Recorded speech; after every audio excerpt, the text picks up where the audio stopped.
açıp artı başıma. Sebep olan insanlar var gözyaşıma. Yaşadıklarımı yazdım yaddaşıma.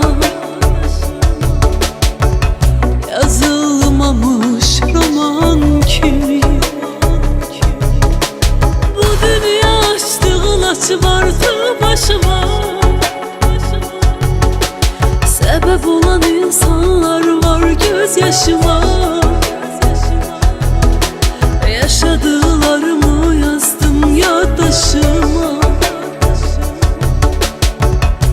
Yazılmamış roman kimi. Derdi bölmeye kesim de yoktu. Yaşamaya bir hevesim de yoktu. Tek kalmışam yalan kimi. Dert bölmeyi kesim de yoktu. Yaşamaya bir hevesim de yoktu. Tek kalmışam yalan kimi.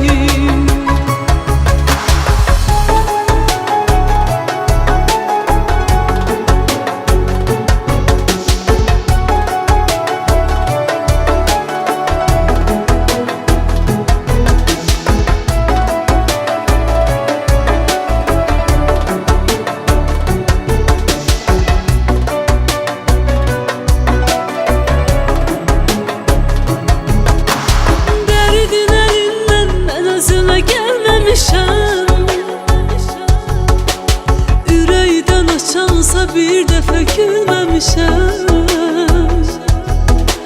Yaşaya yaşaya nətər ömrümü bilməmişəm.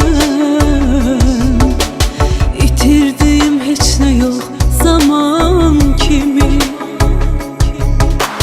Dərdin əlindən mən özümə gəlməmişəm. Ürəkdən açansa bir dəfə gülməmişəm. Yaşaya yaşaya nətər ömrümü bilməmişəm. İtirdiyim heç nə yox zaman kimi. Dert bölməyə kəsim də yoxdur. Yaşamağa bir həvəsim də yoxdur. Tək qalmışam yalan kimi. Dert bölməyə kəsim də yoxdur. Yaşamağa bir hevesim de yoktu. Tek kalmışam